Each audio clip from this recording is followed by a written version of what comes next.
Rambut boneka yang diletakkan di altar Buddha tersebut terus-menerus memanjang seiring berjalannya waktu. Kemudian Hanako akan menarik orang itu ke dalam bilik dan mengunci pintu bilik toilet itu.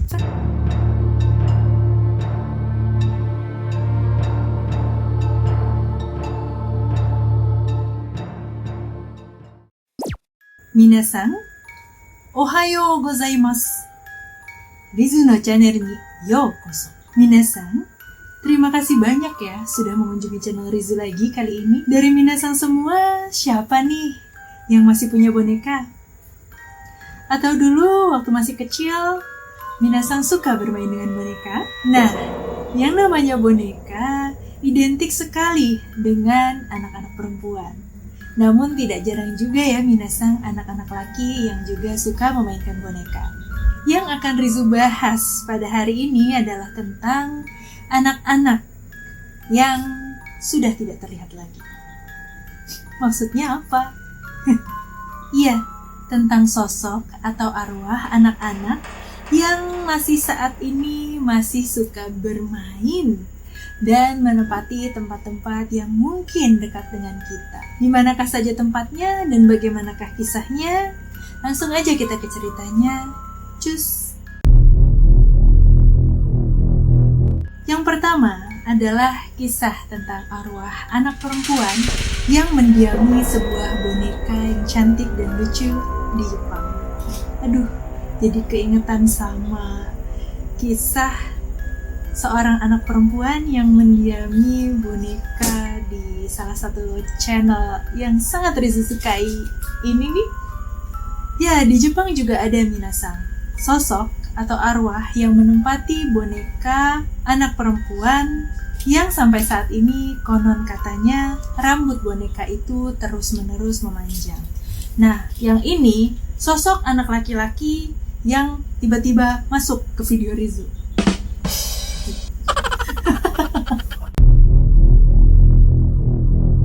Konon katanya rambut dari boneka ini terus-menerus memanjang. Boneka ini dinamakan boneka Okiku. Disebut-sebut di dalam boneka ini terdapat arwah anak perempuan yang bernama Kikuko, yang dulu adalah pemilik dari boneka ini. Boneka ini menggunakan kimono yang didominasi dengan warna merah. Boneka ini memiliki tinggi 40 cm dengan mata yang terbuat dari manik-manik dan juga rambutnya yang terus memanjang. Bagaimana ceritanya Kikuko bisa menjadi arwah yang memasuki boneka ini? Beginilah ceritanya. Pada awalnya, pada tahun 1918, ada seorang anak laki-laki bernama Eikichi Suzuki yang mengunjungi sebuah pameran kelautan di daerah Sapporo, Jepang. Di daerah Sapporo terdapat shopping street yang dinamakan Tanuki Koji. Di shopping street itu ketika Eikichi Suzuki ini sedang berjalan-jalan, ia melihat sebuah boneka yang sangat lucu dan sangat cantik. Kemudian ia teringat kepada adiknya yang bernama Kikuko. Adiknya berusia 2 tahun. Dan akhirnya Eikichi Suzuki ini memutuskan untuk membeli boneka ini untuk dijadikan oleh-oleh untuk adik tercintanya. Adiknya, Kikuko Suzuki, sangat amat senang menerima boneka ini. Ia terus membawa boneka ini kemanapun ia pergi. Bahkan pada saat tidur pun boneka kesayangan ini terus menemaninya. Namun selang beberapa waktu kemudian, Kikuko mengalami sebuah penyakit yang lumayan serius, yang pada saat itu mungkin susah dicari obatnya, yaitu penyakit influenza yang sangat berat. Setiap harinya, Kikuko mengalami demam tinggi, tak kunjung-kunjung sembuh. Pada saat sakit itu pun, boneka ini terus menemani Kikuko. Kikuko terus membawanya meskipun ia sedang sakit. Ia terus memeluknya pada saat ia istirahat dan tertidur. Demam Kikuko tidak kunjung sembuh. Influenzanya pun terus semakin parah. Meskipun keluarganya sudah mencoba beberapa metode pengobatan, namun Kikuko akhirnya harus meninggal dunia. Keluarga Kikuko tentunya sangat amat bersedih atas kehilangan mereka.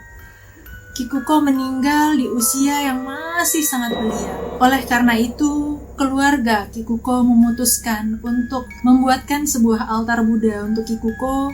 Kemudian boneka Kikuko diletakkan di atas altar Buddha tersebut dan keluarga Kikuko terus berdoa agar Kikuko bisa beristirahat dengan tenang di alam sana. Selang beberapa bulan kemudian, keluarga Kikuko seperti menyadari bahwa rambut boneka yang diletakkan di altar Buddha tersebut terus-menerus memanjang seiring berjalannya waktu. Keluarga Kikuko pun berpikir, apa jangan-jangan Kikuko masih belum tenang di alam sana dan arwah Kikuko mendiami boneka tersebut sehingga boneka tersebut rambutnya terus-menerus tumbuh dan memanjang. Setelah mengalami kejanggalan-kejanggalan ini, akhirnya keluarga Kikuko memutuskan untuk membawa boneka ini ke kuil untuk didoakan. Pada saat keluarga Kikuko akan pindah ke daerah Sakhalin, mereka menitipkan atau menyerahkan boneka ini ke kuil Manenji di daerah atau distrik Iwamizawa di Hokkaido, Jepang.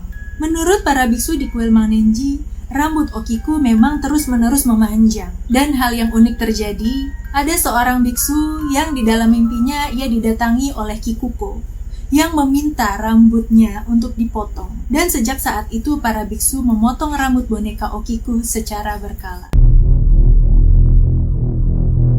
Ya, memang dalam dunia mistis atau dunia misteri pasti ada yang percaya dan juga ada yang tidak percaya ya minasang. Sampai ada seorang ahli forensik Jepang yang meneliti kebenaran rambut Okiku ini. Dan dari hasil penelitian, sang ahli forensik ini mengatakan bahwa rambut itu memang asli rambut anak-anak berusia 10 tahun.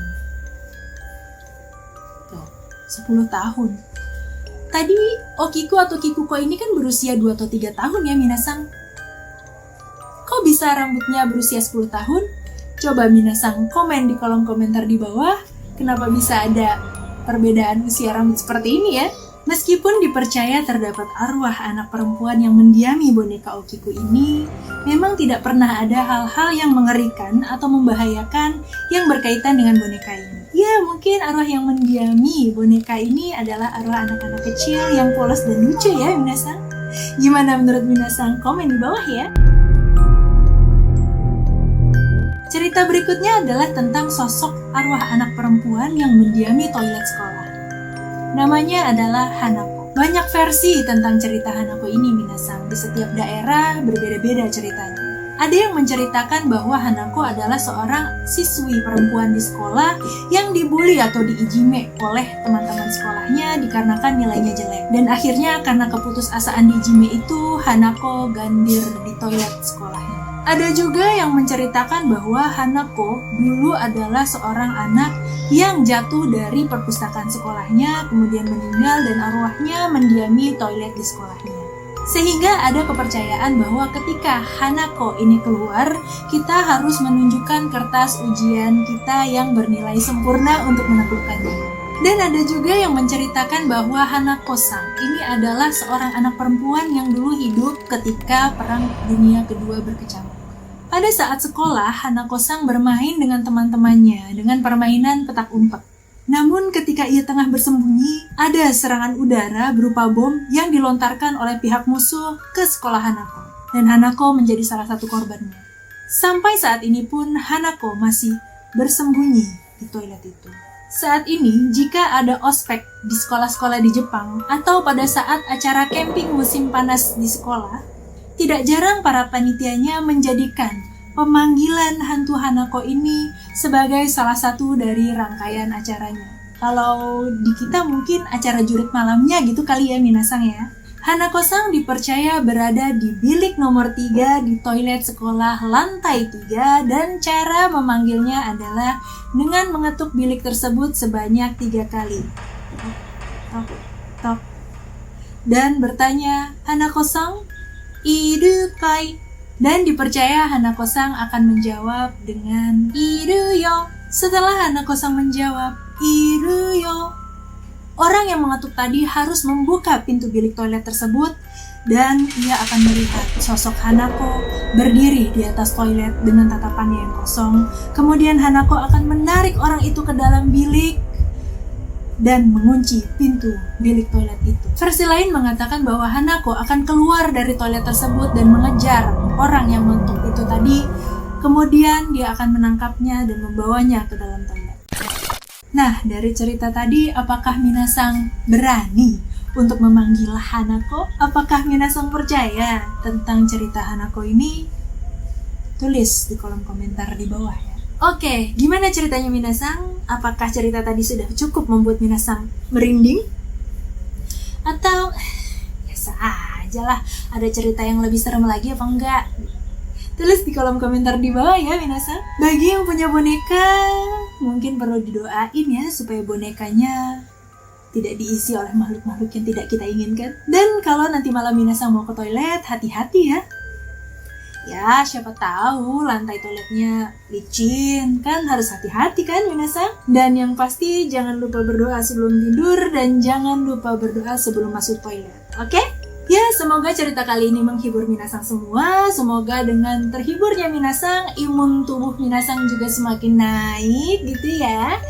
Dan apabila minasang suka cerita pada video kali ini, boleh banget untuk klik tombol like-nya di bawah dan juga share ke teman-teman minasang semua. Dan bagi minasang yang punya ide-ide menarik lainnya untuk video-video Rizu selanjutnya, langsung aja tulis di kolom komentar di bawah atau DM ke Instagram Rizu @rizu.ono. Tetap semangat menebar kebaikan. Jamata.